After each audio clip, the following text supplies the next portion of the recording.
about them Irish? I can't take it anymore. I need a national championship.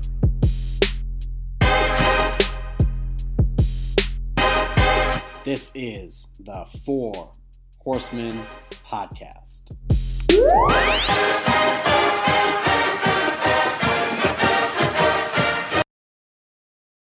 And we are back. Season 3 is officially on go.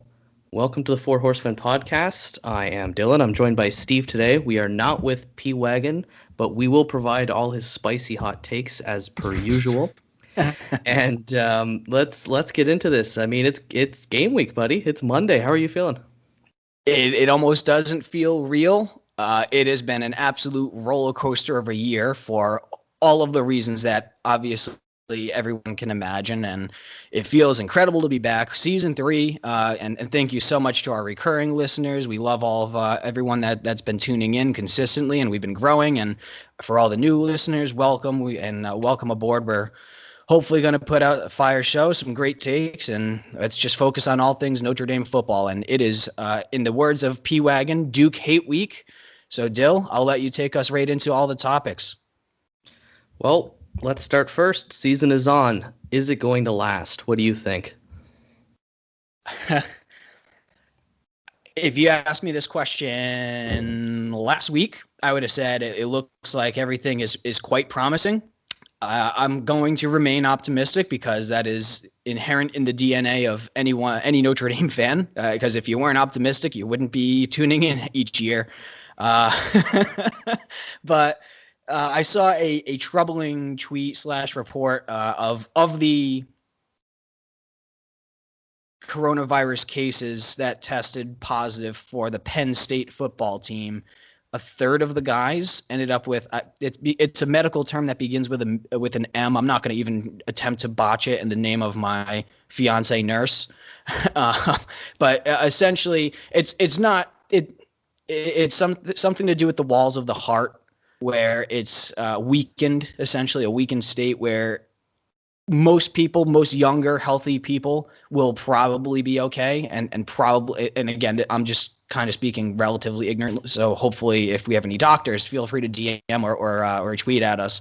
But from my understanding, it's something that if monitored, if you keep up with it, it can potentially go away in time, or something that's not going to ultimately be too serious. But there's also, some serious implications if it can get out of hand. So that was kind of a oh crap moment where I was like, I've always been on the side of I'm young, I'm healthy, I don't care if I get this virus. I obviously don't want it, but at the end of the day, like, I'm not going to live my life in fear. But at the same time, obviously, from all disclosures, be mindful of all the people about it. It's not about you, it's about the people around you. Just be respectful, mask and all that stuff. But yeah, I don't know. It's I still think that it'll power through. But I would be surprised at certain points during this. Most of, if not every team, has to reach down into their depth chart at some point in the season. And I absolutely 100% wish for everyone to be completely healthy, even Michigan, even though they're not even playing. But and we'll get into that more. But yeah, so health and wellness to everyone, and obviously best wishes. But yeah, that's kind of my original take here. Is I think the season will go through, but I think you're going to see a lot of depth chart management throughout the season. Oh man, I hope the season goes through. I don't know what us college football fans are going to do on Saturdays in the fall, because it's not fall without college football. Like, college football's been part of my life for probably a decade, and it's just that's September. When I smell September, when I smell the autumn air, it's college football time. So hopefully we stay good. I wonder how the legitimacy of it will look if two of the conferences aren't playing, which is something I want to ask all of you guys, and specifically you, Steve. Is there going to be like a spring versus winter winner, or is this just we're going to have a champion this year and the Big Ten's not part of it? I would just say that there's probably going to be they'll probably just play it out this fall. And I mean, not that the Pac-12 would have produced a winner anyway, because they by and large suck, but the Big Ten, obviously there's some powerhouse names in there, namely Ohio State. Yeah. Hey, listen, you had a chance to play. You had a chance to opt in. You chose not to.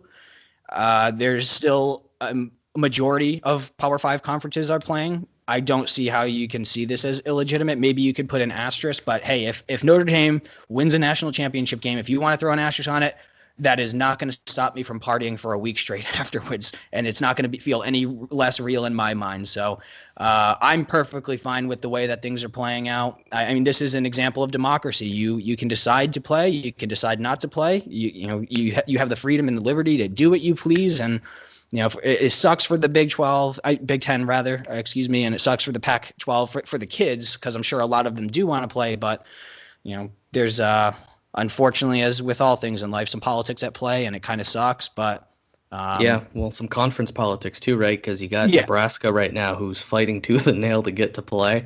I wonder if at the time of recording, there's no news on this, but I wonder if there'll be a last-ditch effort to get the Big Ten into the football season. If they do, that kind of throws things a little bit into a state of flux because Ohio State is expected to be a top 4 team this year.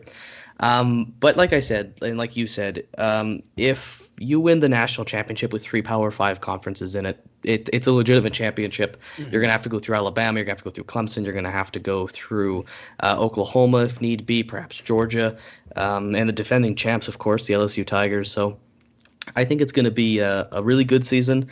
I don't care for any of this spring versus winter championship thing. I think you're in or you're out. I think there's a chance maybe the whole season gets pushed to the spring if the virus has the second wave and if universities can't deal with it. But I'm going to be optimistic, and I would say let's get in to the depth chart, which was just released today. Lots of surprises. What were your initial takeaways from it? So the grad transfer, Ben Swarnick, I think he came in from Northwestern.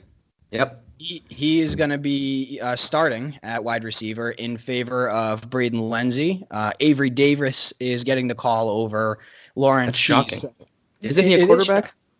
He came in as a QB, QB athlete, and he eventually moved. He's been kind of flip flopping between running back and wide receiver. So he obviously is talented, and I think. So this is what makes me feel optimistic about it is right now we almost have an embarrassment of riches at offense, which has been of recent.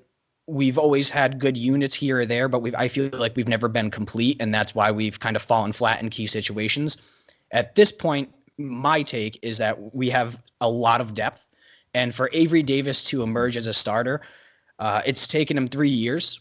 He came in as a QB originally. My take on that and what I'm seeing with my eyeballs, and maybe someone else has some other thoughts, I don't think it's less so that Larry Keys is not ready or can't fill the role, because I think he is definitely going to be the real deal. 4-star out of Louisiana a couple of years back. I think this is more so an indictment, or not an indictment, but more so a compliment to Avery Davis, adjusting, learning the college game, learning his position, and really shining throughout summer camp to emerge as the starting role. Obviously, he earned it. So in Brian Kelly, we trust. But I mean, that's the original thoughts that I have, and we're going to go through it all. But I'll pivot to you if you have. Well, for sure. You sparked my mind there. That's why I was looking up something real quick when you talk about. Davis here making the switch from quarterback to running back to receiver. It looks like kind of similar to Theo Reddick, if you remember that that era of Notre Dame football where he started off as a running back and made his way into a really, really good receiver for Notre Dame. And I think that's something I think Davis could turn out to be. So that's one to keep an eye on, but that was shocking. I thought Lenzy was going to get a role because of how good he was last year. I think he's still going to be that kind of that trick play specialist. He's going to do a lot of end runs, a lot of jet sweeps. I think he'll be used in the slot. And I mean, look, in the college game, you're going to use a lot of wide receivers, so he's going to get his snaps. And this is just depth chart for week 1. But something I did want to mention, too, is that you had mentioned our grad transfer from Northwestern. Notre Dame has done a really good job this year of adding depth to this team through grad transfers. He's one of 3, including Pryor from Ohio State, and then McLeod, cornerback, came from, was it Louisville maybe? NC State. NC State, and it was one of those red schools. So I think that's really cool. That's something new, I think, from the Kelly era, is having 3 transfers to kind of help shore up some spots where we're looking a little thin. But now that we've gotten through that, I wanted to talk about the tight end position. The winning tight end of the starting role goes to Brock Wright over Tommy Treble. Does this surprise you at all, just given how Tremble was kind of pretty effective last year?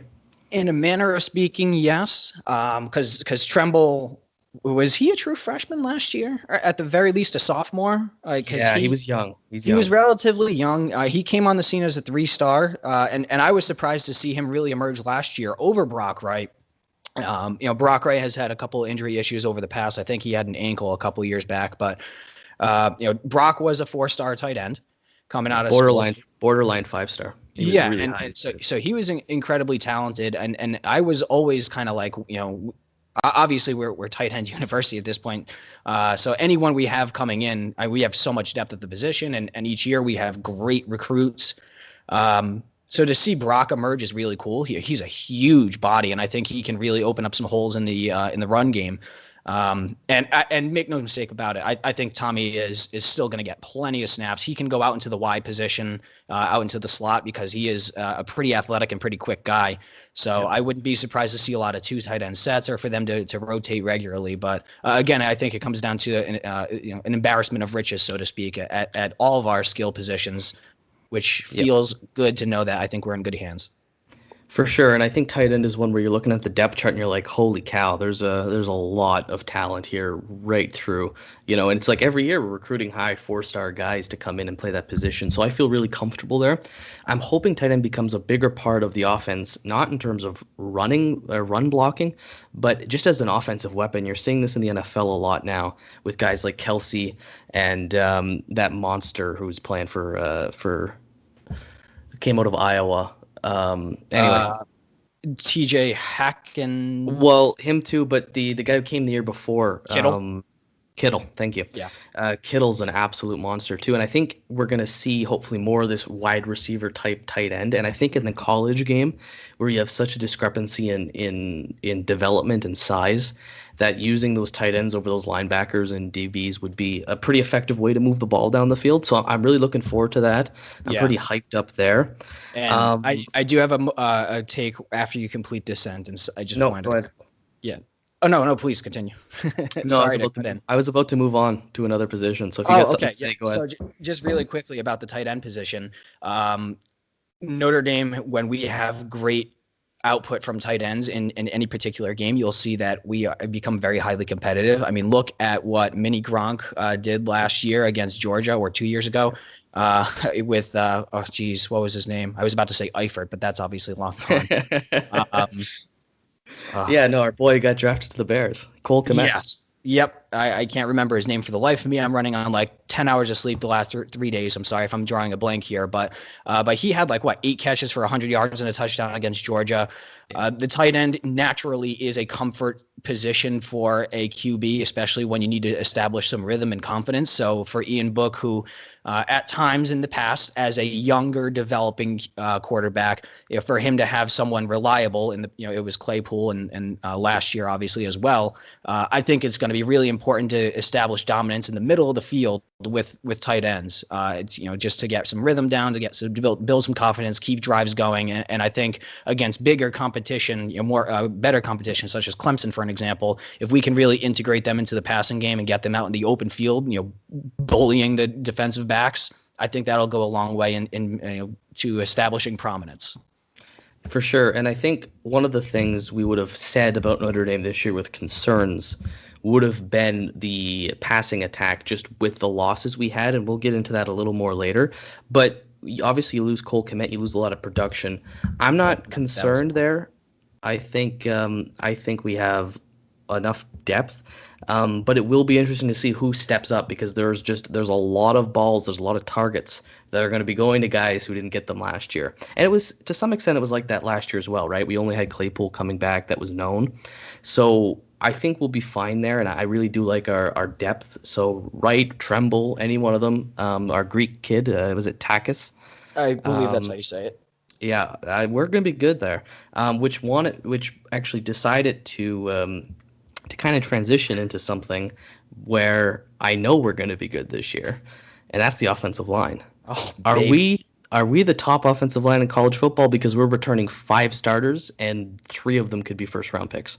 You'd have to believe that we're at least a top 5. I mean, I'm sure Alabama has a great offensive line, but they're usually very unit based and not individuals, because you see historically individuals coming out of Alabama going to the pros. They definitely have had some hits and definitely some really good picks, but there's also been a lot that have unfortunately kind of flamed out. But because they work so well as a unit that it's hard to whatever you kind of understand what I'm getting there. But individually, I mean, we've had so many great players, Banks, Eichenberg. I mean, they are just really, really good. Robert Hainsey, Kramer. I mean, Jarrett Patterson, who was I believe a true freshman last year. He came in and no, he was a redshirted freshman. I'm sorry.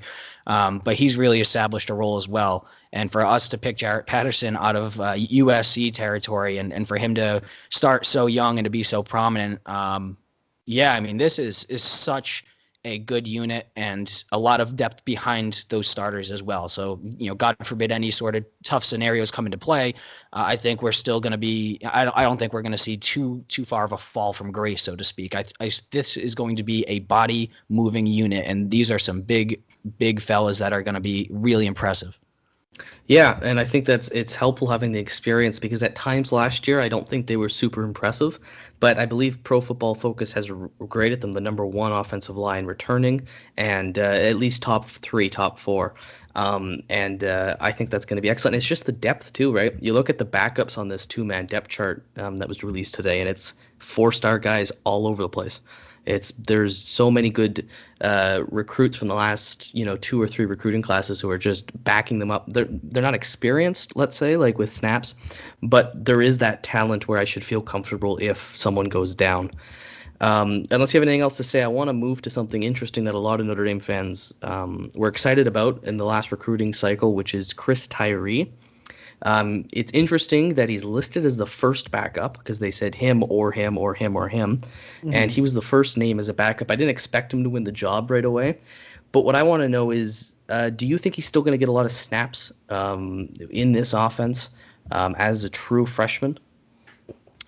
If he were to get 20 snaps a game, not touches, but 20 snaps a game, when we'll probably have anywhere from 60 to 80 snaps total on the offense. So if he can get in for a quarter of the snaps per game, he obviously has a game-breaking speed. I think he was like a 4.3, almost 4.2 type of speed on a 40. So, we saw how Braden Lenzy was able to utilize his speed, and he had some great runs. I think that end around against USC really broke the game open. He had a big touchdown bomb that he caught, I think 75 yards against BC, if I remember correctly. So, we can obviously speed kills, and for him to add that sort of element to the running back position, and he can go out into the slot too. He's a great pass catcher.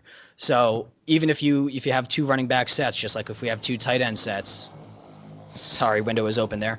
I think that if we can get him 10 to 15 touches a game with that many snaps, even if he's on the field and he's going to take up some coverage or draw an extra man into the box, I think he has, even his presence on the field is going to be something to be toiled with. Well, and obviously our listeners will know how much I hate running the ball, but it's something you still have to do at some point. And what I like with running the ball is not being predictable. It's not lining up 1st and 10 in an I formation and running the ball down the middle. Let's do a jet sweep reverse, with Lenzy and Tyree. There's so much explosive big plays, and big plays is really a lot of the times what determines football games. So when you have these explosive plays, which I believe is defined as it's a 15-yard rush or a 20-yard pass, you can get that with Tyree because you can do any kind of weird thing with them. Mm-hmm.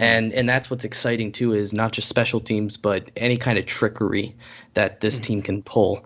And that's really going to be interesting to look forward. I wouldn't be surprised if he becomes the starter throughout the season. He just seems to be that kind of talent. But it's one to keep an eye on because obviously Notre Dame fans were disappointed when we missed out on a 5-star running back this cycle. But like we had said, we got a guy who's a 5-star running back that's here now. So Absolutely. That's good. And just think about the thought, because I'm thinking back to the Stanford game when we ran the screen pass to Tony Jones and he galloped into the end zone practically untouched. With this offensive line, if you draw up the right plays and Tommy Reese's Christ, if he can get this offense buzzing and really get these guys out into open field, think about a screen pass, where with that offensive line, those hog mollies just paving a path downfield, and with his speed, I mean, that is going to be some exciting stuff. So I think that adds a whole other element to the game where we can get very creative. So, quick question before we move to the defense. I don't think we talked about this. What do you think of Tommy Rees being the full-time offensive coordinator? Love it. Absolutely love it. Like I think it? He did a good job in the Iowa State game, in our bowl game last year. I mean, there was a couple of calls that were here or there that I could have gone without, but your first game ever as an OC, you're not going to be Marty Schottenheimer, so to speak. But no, Rees was always a brilliant mind at the QB position. When he was playing, I know that he got a lot of flack for being quote unquote turnover Tommy, but I think a lot of that was systemic for the entire system overall and the team that we had and the talent back then. Now he has all the talent in the world. He is a brilliant mind. He's incredibly smart and sees the game so well. So if he can, kind of imbue some of that knowledge and that insight into our leader and Heisman candidate at QB, Ian Book, who's the greatest QB of all time, and nobody else that has ever come through and transferred recently could ever get that title because I'm just bitter. But anyway, but yeah, I mean, it's an exciting unit for sure, and I'm really excited to see what Tom brings to the table, and I'm high on him right now. Yeah, I remember not being too excited about it at the time, but he had performed really well in that Iowa State game, and I think as a former quarterback, hopefully that means we'll be throwing the ball more, which I can only be hopeful for. But we'll see. It's going to be an interesting first season. It's very a big risk for Kelly to kind of roll with a guy who's never coached before in a serious position. But he's got a good relationship with Book. He's got a good relationship with a lot of the players, is what the rumor is, at least, is that a lot of people like him. So I think it's going to be a good experiment for a very interesting season. But let's look at the defensive side of the ball. How do you feel about defensive line, our edge group and our defensive tackles? I want to get into the defensive line in 2 seconds. One thought I had with looking at the running back position in the depth chart, something that was very surprising, and I don't know if this is injury or just failure to adapt, where the other guys are just workhorses ahead of him. Jafar Armstrong looks like he's dropped tentatively to the bottom of the pack of the running backs, as he was basically splitting time and at some points our starter last year. So for Jafar to drop that low, I'm not sure if it's him underperforming or if it's the other guys overperforming. I mean, Kyren Williams is going to be our starter, and Kyren was out of Missouri, a 4-star, and he was an absolute wagon. I think he was a 3-star that got upgraded. And yeah, so that was just a little bit surprising to see, Jameer Smith and Sebo Flemister kind of jump up there. So was there any thoughts on Jafar kind of dropping down a bit, or is any thoughts you had before we get into the D-line? I would say it's indicative of how the amount of depth we have at the running back position, which kind of it's a good thing, but it means that you can keep them all fresh. And if anyone gets hurt, you don't really have to worry about it, because it is a position where it may not matter who's running the ball. It's more scheme and offensive line driven. So to have Armstrong as your 4th or 5th guy, I liked him. I thought he was good last year. I just think that speaks to how much depth we have right now on the offense. Perfect. Yeah, let's keep that positivity going. So just kind of transitioning into the defensive line like you wanted to originally. Sorry for cutting you off on that. But yeah, I mean, obviously we lost Khalid Kareem. We lost Julian Aquara. Those guys were absolute animals coming off the defensive end, and it's really cool to see them now transitioning into the NFL, and it's going to be fun to watch them on Sundays. But Adi Ogundeji is someone who is is probably one of my favorite players on the team. He has been for a couple of years. He's been a role player, but boy, oh boy, is he an athletic specimen. I think he's like 6'5", 2 something, and he moves like a linebacker. He truly does. He almost three and a half sacks, by the way, last year. And I think one of them was a sack fumble. So he can get in there and he can really blow up plays. He can get after the QB. I love Adi Ogundeji, and I'm very high on him. And this hopefully is going to be his breakout year. Let's see. I mean, Kurt Heinisch is going to be plugging up the middle with the big bowling ball Jacob Lacey right behind him. At nose guard. Came back. I'm glad he came back. I'm glad Heinisch came back just because I felt like our DL group was a little thin. And keeping those guys kind of in the interior, I think, is pretty exciting. Absolutely, and we have so much depth behind them. I mean, Howard Cross, Jason Ademianola. Myron Tagliavoa-Amosa is going to be starting at D tackle as well, and he's very experienced at this point. He's also shown some flashes of brilliance. Obviously, these guys are getting onto the field full time, so I would love to see a lot of consistency to them, because when you play in quick flashes, it's easy to look great because you're fresh and you're getting a change up of the offensive line is getting a change of look. So sometimes those guys on subbing in will actually have a little bit more legs. So to see them play a full game, would really like to see them kind of establish dominance and really control the trenches, which I think that if you go straight through every single position on the defensive line, I don't think we have the star power, so to speak, of Aquara and I just said his name a minute ago, and I'm sorry for blanking today. But it definitely, I think, more so this is going to be more unit based than star power based, and hopefully that again translates into to really good D-line play. And any thoughts that you had? No, not really. That's just the one where if I look at this defense, where I'm a little concerned, but there seems to be depth across. I mean, your boy Isaiah Foskey is listed kind of across the D line, so I think he's going to get some snaps. The guy you were thinking of was Khalid Kareem, by the way. Yeah.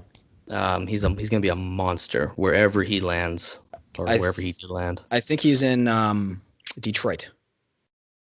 Could be, or no, Julian went there. Julian did, so I think he went to Chicago. I don't know, man. It's like I loved him as a prospect. Yeah, absolutely. And it's been crazy to, I'm so almost out of touch because of the virus. I almost didn't feel like this was going to happen. And then all of a sudden I woke up after, a Labor Day weekend. I'm like, oh my God, we have college football literally next weekend. So I know, it's crazy. So I'm not on my game as I usually am. And apologies to our listeners, but just kind of rolling along here and focusing on something really quick. A note about the defensive line. On top of all the talent we have there, we have a injured true sophomore, Nana Osofa-Mensah. He's only out 6 weeks. I think he had some sort of a knee bang up. I don't think it was not a tear. I think it was more so a strain or something semi-serious, but not too bad. So he will be back mid-season, and he was a really, really, really good 4-star prospect out of Texas a couple of years back. So, him and Foskey are both going to be, I think, our future, and I'm really excited to see those guys get some snaps this year.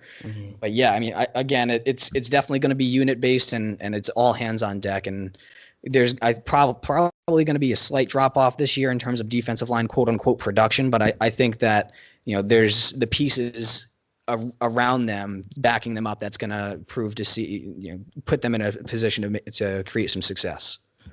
Yeah, just before we go on, you said something that just really made a lot of sense, and it's just, doesn't this feel like such a weird year, as coronavirus aside, where it's not hyped up the season? Like in August, we usually do our preview, we're getting hyped up, we're getting like the fluid, or we're getting like practice reports, and like all of a sudden it's September and the season starts, and it's like, we usually, I think historically we've done maybe 3, 4, 5 podcasts throughout the summer, just kind of checking in, letting people know about the spring game. We go through, summer camp, we go through position battles and the whole nine, and even recruiting. We're not going to have much recruiting talk today, and we're going to definitely get into that more so in the future.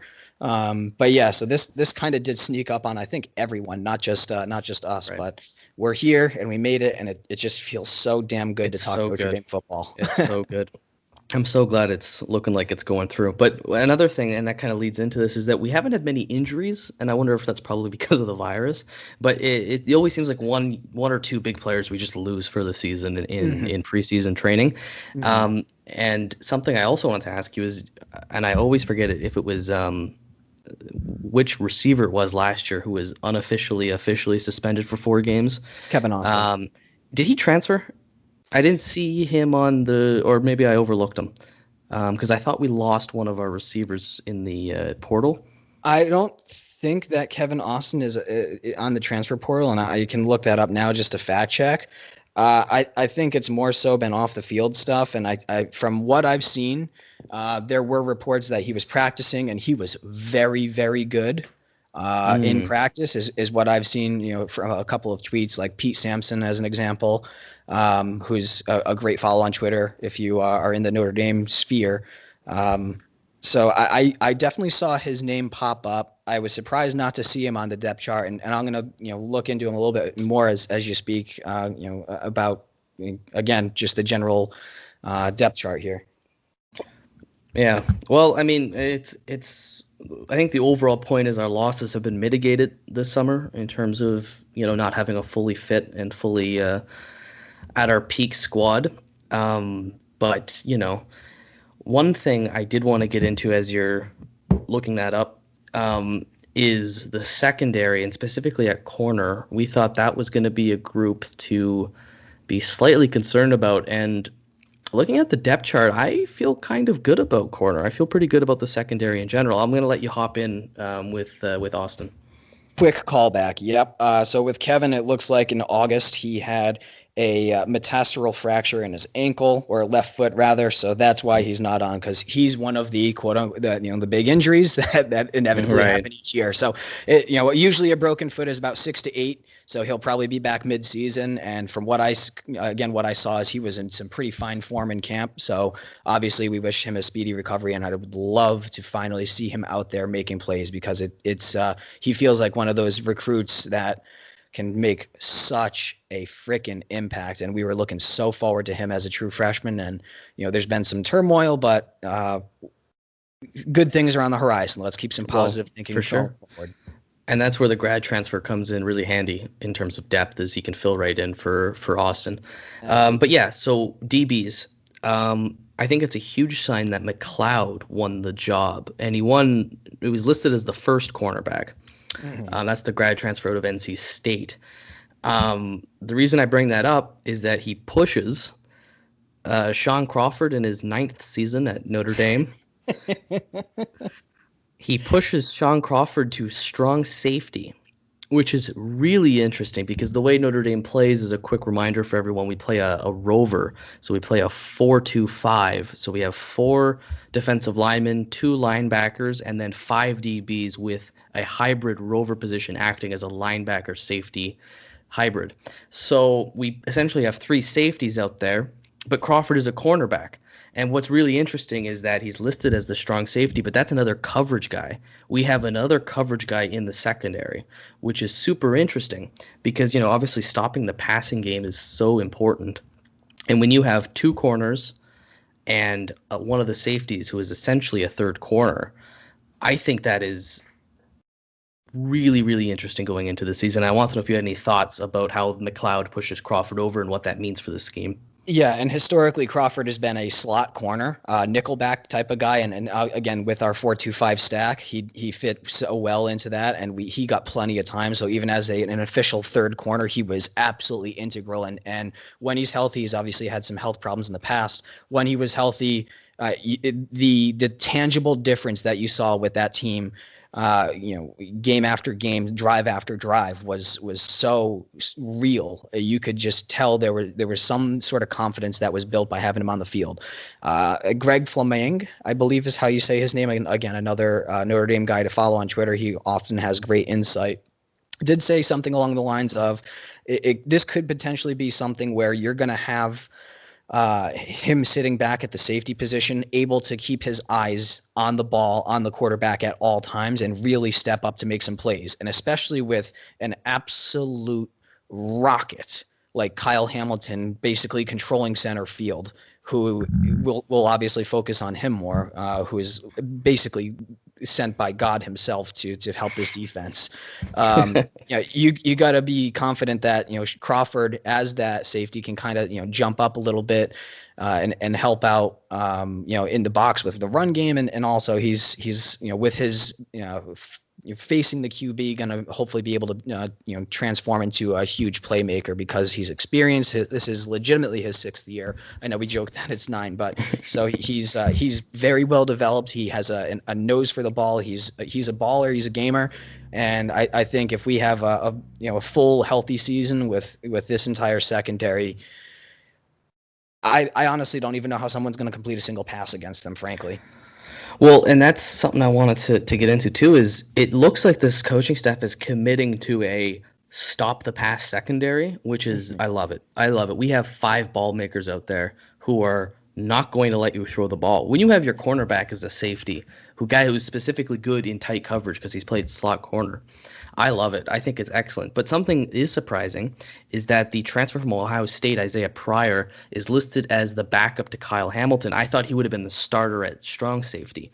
But that just shows you the depth we have because he's a good player. He was a really good, exciting pickup. And then you got obviously a high 4-star, borderline 5-star guy in Houston Griffiths, who has yet to kind of break through. And I remember when we started this podcast, I think we both listed him as one of those freshmen we thought we were going to see.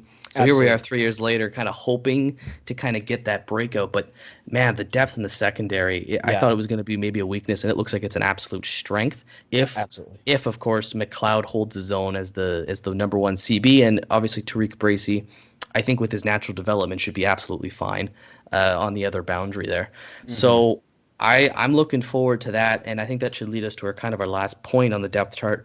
Where are we strong and where are we weak in your mind going into this season? Yeah. To find a weakness is honestly so hard. I guess you would point to the defensive on both sides of the ball. I think on the offense, that'll be the running back position. There's a lot of depth there. There's a lot of talent, just coming through the recruiting portal over the last couple of years. And to see Kyron Williams kind of jump his way up to the top, I think he definitely has the potential to be a baller.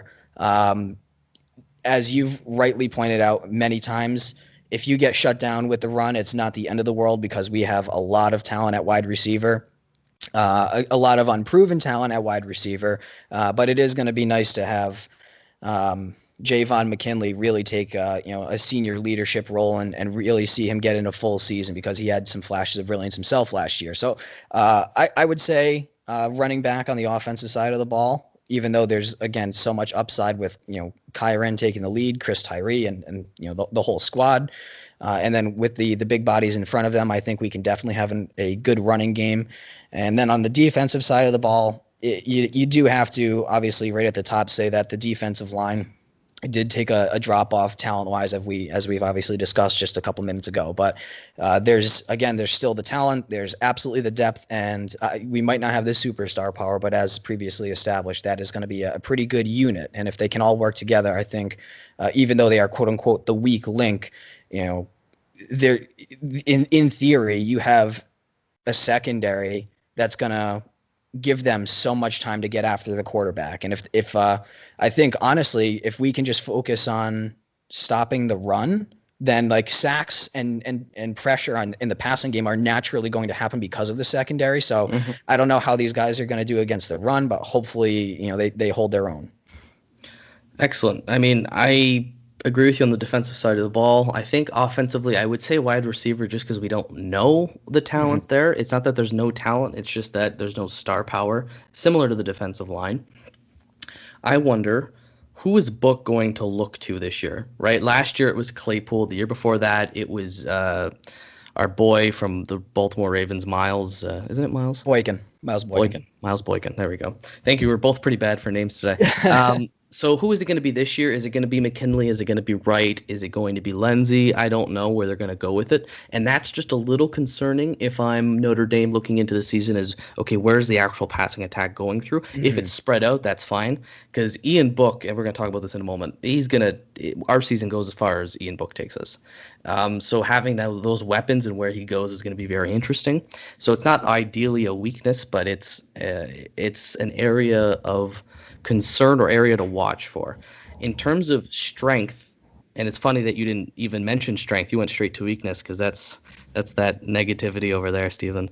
No, not me. You will never find a negative thought in my brain when it comes to Notre Dame football. Not anymore. From season 1 to season 3, you're totally radically different. But in terms of strength, obviously the quarterback position is going to be huge. The offensive line group is going to be huge. On the defensive side of the ball, we didn't even talk about them because I was saving them for this section. Our linebackers look absolutely sexy. That is a really nice group out there. Our rover position looks great. I like both the Mike and the Buck. I think it's going to be a very agile group, someone that's a lot faster than previous years. Because I believe Shane Simon, did he get a starting position? He did at the Buck. At the Buck, and if I recall, Shane Simon is an athlete. He is a baller Absolutely. up there. Yes, he is. So Shane Simon, I like Drew White, and then obviously Amusu Kimura. I love him too. So I think linebacker is actually going to be a strength. So I think concern about maybe the run stop on the defensive line is kind of mitigated by those guys there, and I like their mobileness, their agility, their athleticism to play in coverage as well. And especially when it's passing downs, maybe you'll take a linebacker out and you'll add one of our 1,000 secondary players. And I just think that's going to be so hard for teams when they play Notre Dame and they're facing 2nd and 13 and 3rd and 10. Good luck. Good luck moving the ball.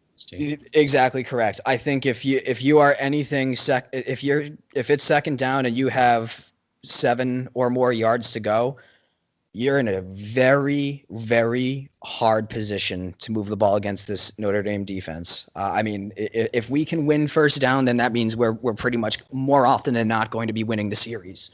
I mean, there's so much talent there. The Joker, JOK, Jeremiah Owusu-Koramoah, he's preliminary looked at as basically a first-team All-American, and a lot of people are high on him to potentially be a day one draft choice, and I would love to see that. He's been someone who's had, obviously, again, flashes of brilliance, and he's definitely been one of the up-and-comers and kind of a solid staple of the defense in the past, and with the departure of some of the other star power as of recent, this is kind of his year to really just take over and make this season his bitch, so to speak. So, and he is an absolute athletic specimen. He is a freak.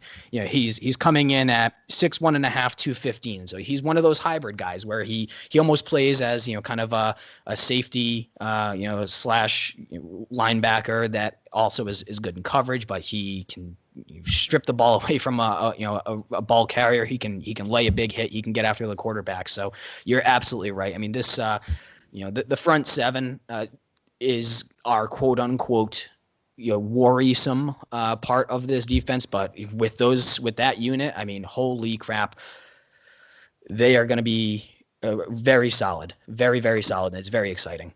For sure. And with Bo Bauer there, you got at least 4 guys that I feel comfortable with at the linebacking position. But that's another thing too with depth, right? And obviously we just talked about how great the secondary is. But when you look at the backups to the center backs, you get Cam Hart, a sophomore, and Clarence Lewis, a freshman. I don't know who either of those 2 guys are, which is a little concerning. But at the same time, if any of these corners go down, you know damn well that Sean Crawford is moving back to corner or Houston Griffiths is moving to corner. Yeah. So I'm not too concerned when you consider those safeties in there. I think a lot of the safety depth is also corner depth. So I feel good overall. But it does go to say that we have a lot of unknowns in those positions of strength, even in linebacker. Other than Bo Bauer, I'm looking at Maris Liafau and then Paul Moala. Can't say I know too much about them. I think that's going to be positions where we'll learn a lot, and they'll obviously have to take a bigger role next year with players losing. But just something to keep ourselves not too excited, not too optimistic. Nonsense. We're very optimistic this year. Yeah, Maris Lafu, I believe, comes from Hawaii. He was a kind of a 3-star guy, more of an athlete more than anything. He's I think jumped up some weight. He's packed on some pounds in the weight room over the off season. I didn't see the exact numbers, but I know he threw some on, which is good, obviously. The last time we had a linebacker out of Hawaii, things turned out pretty well for that. And Paul Moala also, he's Samoan.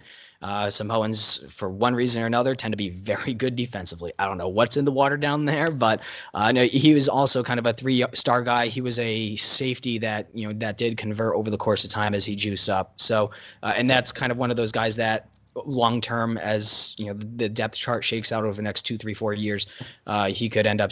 We can see him at the starting role for Rover, depending on how recruiting goes and how roster development goes. But those are guys. They're relatively quote unquote unknown, but from everything I've been seeing and tracking over the last couple of years, high upside, which is something exciting to think about. Yeah, I think overall I'm pretty happy. And I think that should transition us into our season preview as we kind of get near the end of our first episode of season 3. So now that we've looked at our depth chart across the board, we've kind of covered where we're strong, where we're weak. Let's take a look at the schedule. So I got this pulled up right here. We're playing 11 games this year. I know, obviously, I had to look this up, so I imagine a lot of Notre Dame fans are pretty confused about what the hell's going on. So we're playing an ACC schedule with one non-conference game. That's going to be South Florida in week 2. So we're playing Duke this week. We're playing South Florida next week. Both are at home. Then we go on the road to Wake Forest. We come back home to Florida State. Then we stay at home in South Bend to Louisville. Then we go to Pitt October 24th. Then we go to Georgia Tech October 31st. Then we're at home to Clemson, the big game. Then we're on the road to Boston College. Then we have a bye week, and then we're on the road to North Carolina, and then we finish the season at home against Syracuse. There are only 2 ranked teams on the schedule in preseason. That is Clemson and North Carolina. Steve, what do you think? What do you feel when I run down that schedule? 11 wins, no losses. This is, and as every Notre Dame year, every September, every Notre Dame fan thinks the same thing. This is the team. We are going undefeated. We have a decent schedule. It's hilarious that the one year that we join a conference, our schedule gets easier. Yep. I think at the very least we're contending for a conference championship game against obviously Clemson by the time December rolls around. Just going through, and we'll focus more so on the Duke game in more depth here in a couple minutes. But Duke, you have to see that we're favored. Same with South Florida, Wake Forest. They're kind of just not where they were a decade ago when they had some frisky teams. Florida State, same logic applies there. Louisville can be problematic, but at least we got them at home. Hopefully we can kind of pump in crowd noise. They're going to be a bit of more of a baller team. They gave us a little bit of a headache last year, although we did obviously come up with the win. Pittsburgh is always a pain in the ass. But it's, again, we have so much freaking talent that it just would be an absolute heartbreak loss to lose to them, as with any team on the schedule, truly. Georgia Tech is kind of one of those, maybe top 40 bubble teams that, will usually put in a decent season, but we are just kind of leaps and bounds ahead of them talent-wise. There's the big one at home against Clemson. The numbers came out that Kyle Hamilton last year in his true freshman year had a 1.3 passer rating against when thrown at, and he had I think 3 or 4 interceptions. I don't fundamentally understand how Trevor Lawrence is going to figure that out.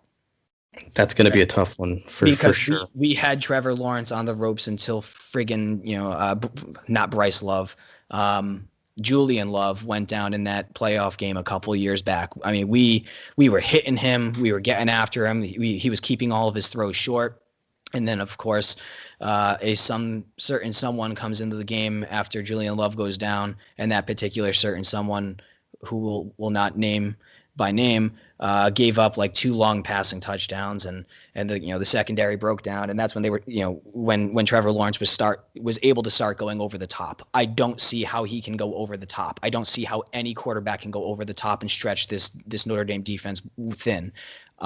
So everything is going to be in front of us, and then if everything is in front of us, I mean, those linebackers are no joke, and it just feels like this is the team. It just feels like this is the year. It just we are, if we stay healthy, if Kyle, our savior on defense, is gonna play all 11 games, and then obviously so forth into potentially conference championship and playoffs. I mean, obviously Clemson's an absolute phenomenal program, but I think we got it. I do. I really do. Then we go to Boston College on the road. I'm going to try to make it to that game if they're even admitting fans. I'm sure I'll probably pay an arm and a leg to get into the stadium if I'm even able to. But I mean, Boston College has just a really inferior quarterback who really is probably just not even going to be able to throw the ball at all. He stinks out loud. Guy, he has a flabby arm, stinks. So we should be able to win that game. UNC, again, kind of same logic as Georgia Tech, just kind of a team that sometimes puts together a decent season, but we're just so much better talent-wise. Syracuse, they've put together some good teams as of late, and every once in a while they're good for an upset. So, I'll preliminarily put us on upset watch against Syracuse, but again, no reason why we cannot win that game whatsoever. So I'm seeing a clean sweep. I really am, and I've probably said that since every single year since like 2004. Right. Well, you have to, of course. You have to. I mean, hope springs eternal in September for your Notre Dame fan, and I'm hopeful. I'm optimistic, and this team is so good. I see them going undefeated. All right, I was going to say, hold the horses a little bit. I just wanted to ask some other things before you give me a game by game, but I appreciate it, and we've gotten that out of the way. Got that out of the way early. I wanted to ask you what you think Notre Dame's over-under for win-loss record is this year. What do you think Vegas has it set at? You would be foolish not to set it at 9.5 if you're better, and I think you have to go with the over, just talent wise, and the way that the schedule goes up. So me personally, I think it's 10.5 is what it should be. Right. Vegas will probably make it 9.5, but I think we're probably somewhere in that territory. So yeah, of course, for the listeners, just remember we're playing 11 games, not 12, so the number is lower than usual. They set it at 9 even. I don't often see whole numbers as over-unders. Usually it's 9.5, something like that. But if the line is 9, I like the over there. I would like it at over 9.5 as well. I think there is one game where Notre Dame is expected to lose, and then you always account for one more fluke thing happening. So I understand 9.5 being a fun number, or 10.5 even being a fun number.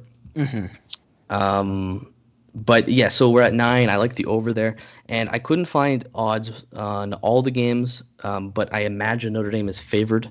Obviously, at North Carolina might be interesting because that's on the road and it's a ranked team, but I would still think the Irish are favored there. The only game where we're not favored is obviously Clemson. Where do you think the line should be at this point in preseason for Notre Dame Clemson? I think you got to give Clemson 6.5. Right. Normally it would be 3.5. I would say if we were underdogs, I think people are going to overvalue Clemson there just because historically over the last 3-4 years, and obviously everyone, kind of gargles on the balls of their QB Trevor Lawrence. But yeah, I mean, I'd say it's probably going to be anywhere from 6.5 to 9.5 when they come to town. Preliminary, that's probably where it's at now, and obviously the numbers may move as we get deeper into the season. I'm trying to find it. I can only see predictions for the line. So usually you give 3 to the home team, but because we don't know if there's going to be fans at the game or if it'll even be, I think Notre Dame's planning on giving 20% tickets to family and friends and students. So there'll still be a crowd. So I don't know if you'll give them the full 3. That'll be very interesting to see how betting works this year with the crowds. If they cannot pump in crowd noise, that's such bullshit, just as a side note. Well, and that's what's such a shame about this season being lost for fans is because you get that Clemson game. That's the chance to beat Clemson, is at home under the lights in November with the crowd. I think Notre Dame wins that game, but with 20% of the crowd, I don't know. I would say the line should be probably, like you said, 6.5 to 9, I think would be the line. That's going to be an interesting one. Obviously, that's the big game, but I wanted to get your opinion. Are there any games to worry about, any trap games? Yeah, I mean, and just I don't think I guess we should be concerned, and don't overlook any teams by any means if you're a player clearly or a coach. But I'm not particularly worried about UNC. I mean, I know that they on occasion, just being in the Southeast, will obviously pick up some pretty decent talent year after year. But all things considered, they're usually a perennial 7-8 win team in a normal 12-game season. I think it's after hurricane season too. That's late November, so we can avoid the monsoons. That's PTSD right there. Yeah, I don't know. So I would say right now Syracuse is the potential trap, but even I don't know, because there's no game after it. So I don't know even know if you could qualify it as a trap game, but at least something to watch for in terms of upset. So for me, I listed Pitt away because Pitt always plays us tough. That's a road game that is coming off of a Louisville game, so that could be an interesting one. Another one I listed was obviously UNC because that is a road game against a ranked team. The question I want to ask people, especially people who've lived through the 90s, which is not really either of us, should we be afraid of playing Boston College a week after a big game against the number 1 ranked team? Because obviously in 1993, the Irish beat Florida State in Game of the Century, but lose to Boston College the following week, which cost them the national championship. We're playing Boston College after Clemson. Are you afraid? Should we be afraid? What are your thoughts? I think they're going to have negative throwing yards against us because their quarterback stinks. All right. I appreciate that completely objective opinion. But you guys, listeners, let us know what you think about Boston College, and is that giving you some trauma just seeing that? But in terms of record predictions, obviously you've just ran by your schedule, gave me yours. I mean, I'm never not going to say Notre Dame's going undefeated. We're always going undefeated. I have us 11-0. Obviously, the big game is Clemson. I think we do win that game. I think in November with fans there, a good secondary. Obviously, we have to know with injuries and what everything looks like. For all we know, Trevor Lawrence could be incapacitated for that game. So we don't know. But I like 11-0. I think it's possible for sure. I think we'll be favored in 10 games. So anything could happen at Notre Dame. We tend not to get blown out in regular season games, even against ranked teams. So I think that'll be a fun game. But something I want to ask you quickly before we do the obvious Duke preview here. Do you think if we win that game, but obviously play Clemson in the championship, because I don't think there's really a debate of who's the ACC championship game is going to be. Yeah. Do you think if we win the first one and lose the second, we still get into the playoff? And the reverse, so what if we lose the first and win the second? What are your thoughts? Yeah, I mean, obviously, if you lose the first and win the second and are the ACC champion, you're clearly into the playoff. And if we are going to drop one, that's probably the way that I would want to go about it. Winning the first one, then losing the second one, it's got to be a very tight loss. And then obviously the landscape of college football with other teams, we'll be on the bubble. Too. There's less teams this year to competing for those spots, but the schedule's weaker. It's such a trade-off this season for Notre Dame. Can we afford to lose a game?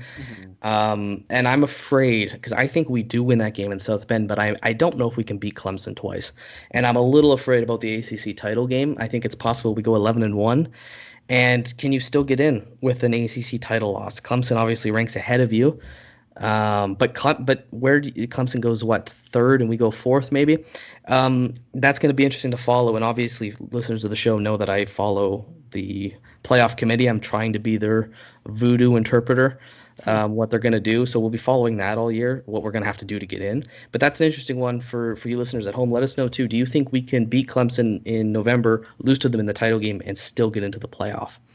But that's just something I wanted to briefly cover before we do the Duke preview. Obviously, we're running pretty much, I think, towards the end of the podcast here, which I'm so excited. We got through a lot, which is awesome. Thank you guys for listening. Unless you have anything else to say about the schedule, shall we get into week one? No, let's go right into it. All right, I have all the stats and figures as per usual here. Duke went 5-7 last year. They were 3-5 in the ACC. They were not a good team.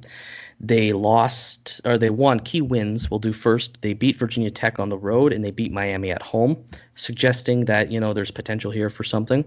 Their key loss to Notre Dame was 38-7. So we've played them last year. We absolutely brutalized them. So that's just an important one to keep in mind. Duke last year was ranked 68th in our favorite S&P Plus. That's an advanced metric which measures efficiency. They were the 112th offense and the 36th defense. So good or terrible offense, good defense. This season they're ranked 39th in ESPN's FPI. From what I could research about them, they were a very young team last year. They're returning almost all of their offensive line and most of their team to begin with, so that's interesting. Their quarterback is a transfer from Clemson. He's been named their starter.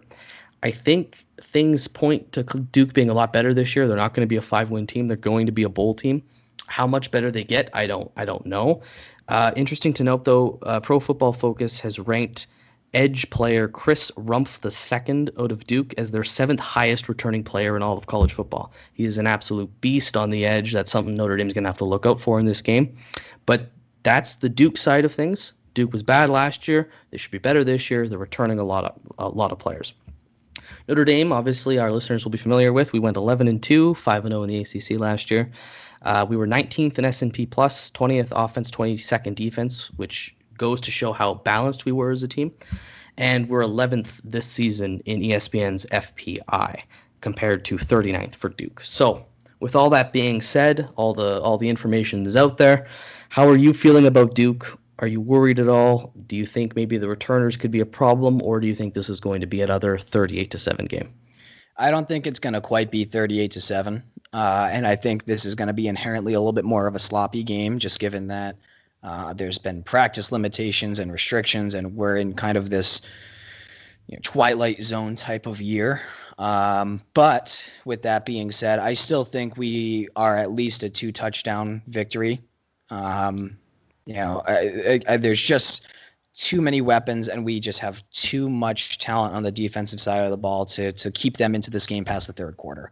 I think this is pretty much over by the middle or end of the third, and then we can kind of just coast and just get Brendan Clark in there after Bookie has an incredible game, and in Bookie we trust. So, that's pretty much my thoughts on it. I wouldn't be surprised if they gave us a little bit of trouble early, again, just because we might be a little bit inherently sloppy. But talent and coaching are going to start to prevail, I'd say, beginning of the second quarter, and that's when the tides will turn, and we should just kind of put them in the dust. How about you? Do you have a score prediction for me? If I were to predict a score, I'm going to go Notre Dame 31 and 31-13. 31-13. I got it 38-13. Irish. I think the game gets a little closer, but I think we're too good. I think we're depth across the field. The key matchup will be the offensive line versus their defensive line. Duke had a good defense last year. They're returning a lot. So if our offensive line holds, I think we're going to win the game. I think the offense won't be firing on all cylinders quite yet because we are going to be sloppy. Plus, it's a young receiver group. Book's got to find some chemistry. So I don't expect a 40, 50-point game, which I will in later weeks. 100%. I think this will be a very good performance, but we're not going to be totally happy. I think there will be some fans complaining about some things. It might be close for a little too long. But I think the defense is going to be solid. I think they're not freshman quarterback, but their fresh-faced quarterback, obviously a transfer from Clemson, is going to get his first real game. Not sure that's going to go well for him, and I think Book is going to have a very solid performance. Look, guys, we're going as far as Book takes us. If Book plays like the Iowa State bowl game Book, he is a Heisman contender, and Notre Dame is winning a fucking title. If he's not, if he's kind of like he was for a lot of last season where he was solid, but he was, Virginia Tech game. Between the 20th and the 15th best quarterback, or even worse, this could be a problem. So we're going to go as far as Book goes. I think he's going to play well. I think the offensive line is going to protect him. And hopefully, like you said, hopefully we get our backup in there early. We do got to give, obviously, P-Wagon's hot, spicy takes. as you guys can imagine, knowing him, there was lots of optimism. I think I'm just trying to find the the score predictions. He definitely predicted 11-0 with an ACC title because that is P-Wagon. The actual quote is undefeated ACC champs, national champs, bring it on. That's that P-Wagon optimism we love. And then for the score, he goes 35-17 Irish, which I think is a good one. Let us know, you guys at home listening, give us your score predictions. Give us who you think is going to be player of the game. Give us your season predictions. Give us your nuanced takes. We're going to advertise it. We're going to get you guys hopefully more involved, hopefully maybe on the show a few times. And that's it. This is going to be a fun season. This is going to be a season like no other. So, Steve, do you have any kind of finishing thoughts before we go? Yeah, closing thoughts as we head into the 2020-2021 college football season with the Notre Dame Fighting Irish. Ian Book is going to have the greatest season for a Notre Dame quarterback in history. He is the best quarterback to ever exist.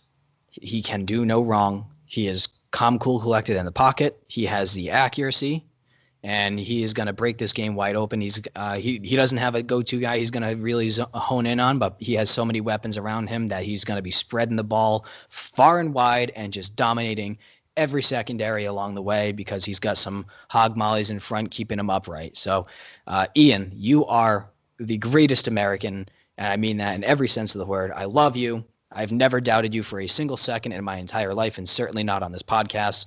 And you are going to lead us to the promised land, my friend. Well said. I couldn't say it any better. On behalf of everyone at the Four Horsemen podcast, welcome to season 3. I hope you join us in what will be the most insane season of college football's history. I don't know what else to say other than go Irish, beat everyone. Go Irish.